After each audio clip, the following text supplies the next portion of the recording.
Have you ever felt it? That deep, bone-weary exhaustion that has nothing to do with a lack of sleep. It's a different kind of tired. It's the fatigue of the soul. It's the quiet surrender that happens long before the final battle is over. Our bodies are resilient machines, capable of enduring incredible hardship. They can ache, they can break, and still they carry on, driven by the primal instinct to survive. But the soul, the will, our inner fire, that is a different matter entirely. It can be extinguished by a whisper of despair, smothered by a blanket of apathy, or starved by a lack of purpose. We live in an age that celebrates burnout as a sign of dedication, and cynicism as a mark of intelligence. We are encouraged to push our bodies to their limits, but we neglect the spirit that animates them. And so, we see a quiet tragedy unfold all around us. People who are physically present, but spiritually absent. They walk, they talk, they work, they consume. They go through the motions of life, but the light in their eyes has gone out. Their body is still in the race, but their soul crossed the finish line miles ago and declared defeat. It's the colleague who has given up on their ambitions, the friend who has become bitter and resentful, the person in the mirror who no longer recognizes the spark that once defined them. The Roman emperor and Stoic philosopher Marcus Aurelius saw this as the ultimate human shame. He believed that the greatest tragedy was not the failure of the body, but the premature surrender of the will. He argued that it is a profound disgrace for our spirit to give up while our heart is still beating. His life was a testament to this belief, a relentless battle against the temptation to let the soul die first. Today, we will delve into his story, not as a historical account, but as a roadmap for our own resilience. We will ask the most important question of all. In the face of your own struggles, which will you allow to fail first, your body or your spirit? Don't let the soul go first. It is a shame for the soul to give up when the body is not yet giving up. Marcus Aurelius Meditations. When we picture a Roman emperor, we imagine a life of unparalleled luxury and power. We think of marble palaces, endless banquets, and absolute authority over a vast empire. We imagine a life insulated from the harsh realities that plagued ordinary people. This image, this fantasy of effortless command, makes Marcus Aurelius's achievement all the more staggering, because his reality was the complete opposite. The historian Cassius Dio wrote of him, "He did not meet with the good fortune that he deserved, for he was not strong in body, and was involved in a multitude of troubles throughout practically his entire reign. These were not minor inconveniences. Marcus's life was a relentless cascade of crises. He faced nearly constant warfare on the borders of the empire, spending years of his life not in a palace, but in cold, damp military camps along the Danube frontier, fighting brutal barbarian tribes. He governed during the Antonine Plague, a devastating pandemic that may have killed millions of people, a quarter of the empire's population, shaking Roman society to its very core. He endured the heartbreaking loss of many of his children, and as if that weren't enough, he was betrayed by his most trusted general, Avidius Cassius, who, hearing a false rumor of the emperor's death, declared himself the new ruler. On top of it all, he was, as the historian noted, a man who was physically frail, constantly battling illness and pain. In all these trials, Marcus Aurelius never surrendered.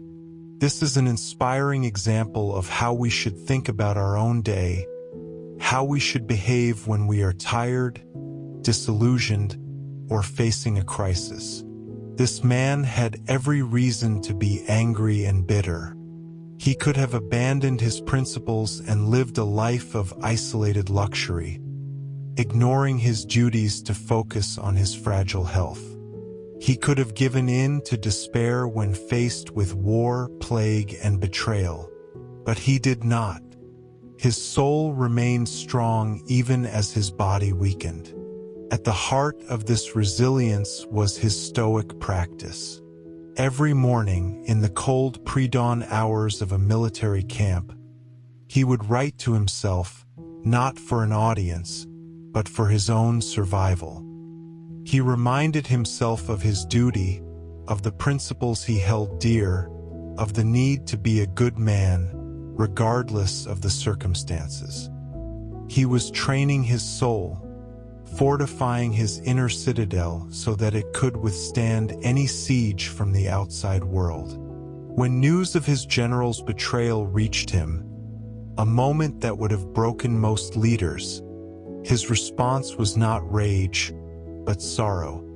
His greatest wish, he told his soldiers, was to confront Cassius, not to punish him, but to forgive him and show him the error of his ways, to win him back as a friend. This is the mark of a soul that refuses to fail.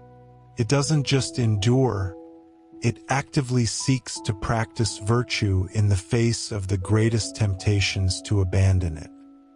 His soul did not give up until the very last second, when his body finally failed him near modern-day Vienna. Our own struggles may not be on the scale of a Roman emperor's, but the principle is the same. Whether it's a chronic illness, a thankless job, a family crisis, or the slow burn of exhaustion, we all face moments that test our will. We all hear that tempting whisper to just give up, to go through the motions, to let the soul die while the body plods on. Marcus's life is a testament to the power of a different choice. It shows us that our physical condition, our external circumstances, do not have the final say. The strength of our spirit, our commitment to our principles, that is what truly defines us. It is the last thing to surrender. The body is a fragile vessel. It gets sick, it gets tired, it ages, and ultimately it fails. This is a truth that no amount of wealth, power, or modern medicine can change. But the soul, our inner will, is forged from a different material. It is not subject to the same laws of decay. It can be strengthened through practice, hardened by adversity, and sustained by a clear sense of purpose. The ultimate shame, the Stoic tragedy, is to possess this resilient, powerful core and to surrender it willingly while the body is still capable of carrying on. It is to become a walking tomb, a ghost in your own life. Marcus Aurelius teaches us that our primary duty is to be the vigilant guardian of this inner fire. This is not a call for toxic productivity or a demand to ignore the very real pains and limitations of our physical existence. It is a question of where we locate our center of gravity. Does our will to live, our commitment to being a good person, depend on comfort, ease, and external validation? Or is it anchored in something deeper, in a set of principles that cannot be shaken by illness, betrayal, or misfortune? When your body aches, when your plans crumble, when the world disappoints you, you will stand at a crossroads. One path is the easy descent into apathy, cynicism, and despair, the path of letting the soul go first. The other is the steep, difficult climb of resilience. It is the path of getting up one more time, of holding fast to your duty, of choosing to be a source of light in the darkness, even if that light is just a flicker. This is the ultimate test of character. Your body will one day fail you. that is inevitable. But whether your soul fails you first, that is entirely up to you. Let your final act be one of defiance, a spirit that burns brightly until the very last breath. If you are ready to fortify your own inner citadel and live a life of unbreakable spirit, I invite you to subscribe to our channel. A sincere thank you to our partners, whose support makes this exploration possible. By checking out their offerings,